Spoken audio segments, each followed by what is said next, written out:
आज की वीडियो में हम देखने वाले हैं विशेष तौर पर कार्तिक पूर्णिमा की महत्व, कथा और पूजन विधि के बारे में जानने वाले हैं। तो शुरू करते हैं। मूल रूप से सबसे पहले बात कर लेते हैं। कार्तिक मास की शुक्ल पक्ष की पूर्णिमा को कार्तिक पूर्णिमा कहा जाता है। यह तिथि सामान्यतः नवंबर या अक्टूबर के अंत में यह तिथि आती है। इस दिन चंद्रमा अपनी पूर्ण कलाओं से युक्त होकर आकाश में शोभित होता है। इस तिथि को त्रिपुरी पूर्णिमा, देव दीपावली या देव उत्सव भी कहा जाता है। ऐसी मान्यता है कि इस दिन भगवान शिव ने त्रिपुरासुर नामक राक्षस का संहार किया था, इसलिए इसे त्रिपुरारी पूर्णिमा भी कहते हैं। त्रिपुरासुर का वध कर भगवान शिव ने समस्त लोकों में शांति स्थापित की थी। इस दिन देवताओं ने दीप जलाकर उनकी आराधना की और तभी से इस तिथि पर देव दीपावली मनाने की परंपरा आरंभ हुई। हम इससे पूर्व में आपको इससे संबंधित एक और कहानी सुना चुके हैं जो कि वैकुंठ चतुर्दशी की है। तो इस वीडियो में हम कार्तिक पूर्णिमा के बारे में जानने वाले हैं। वैसे तो कई कथाएं प्रचलित हैं। हम यहाँ पर मूल रूप से भगवान शिव के विजय प्रसंग की कथा आपको सुनाने जा रहे हैं, जो कार्तिक पूर्णिमा के अवसर पर है। एक समय में 3 असुर भाइयों, जिनका नाम था त्रिपुरासुर, तारकाक्ष और विद्युन्माली, इन दोनों ने तीनों लोकों में आतंक मचाया था। उन्होंने ब्रह्मा जी से वरदान प्राप्त किया था कि जब तक उनके 3 नगर एक साथ नष्ट न किए जाएं, वे अमर रहेंगे। तीनों के नगर सोने, चांदी और लोहे के बने थे, जो आकाश में, पृथ्वी पर और पाताल में स्थित थे, इसलिए उन्हें त्रिपुर कहा गया।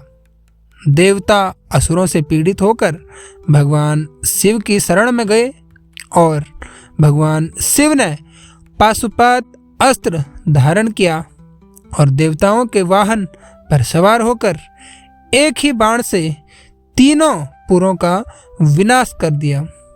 तभी से देवताओं ने खुशी में दीप जलाए और यह दिन देव दीपावली के रूप में प्रसिद्ध हुआ।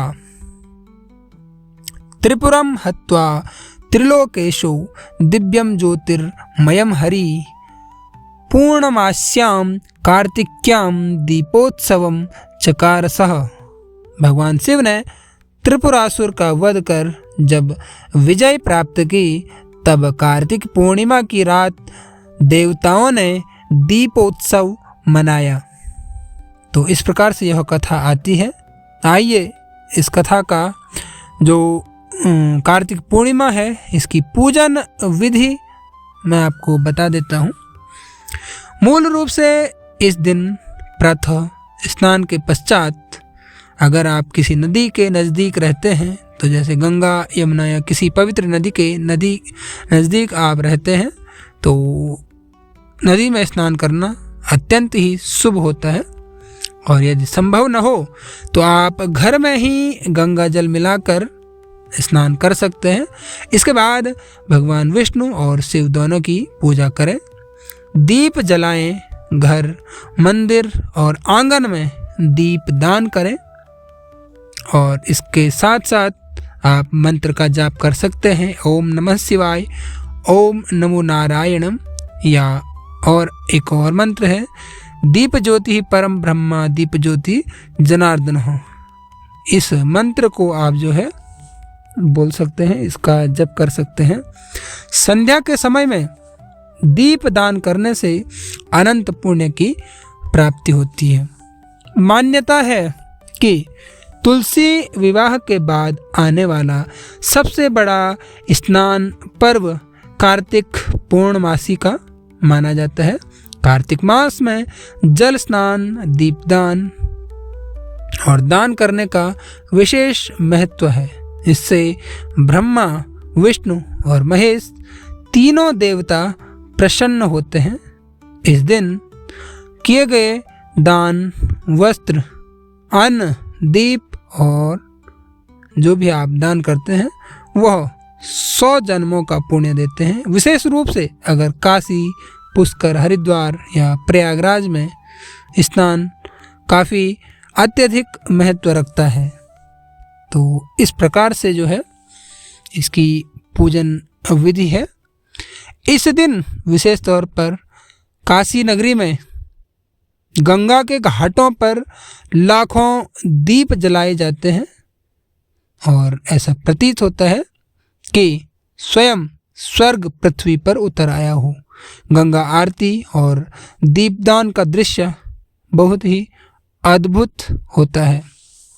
जो व्यक्ति कार्तिक पूर्णिमा के दिन स्नान, दान, दीपदान और भगवान विष्णु शिव की संयुक्त पूजा करता है वह सभी पापों से मुक्त होकर मोक्ष को प्राप्त करता है।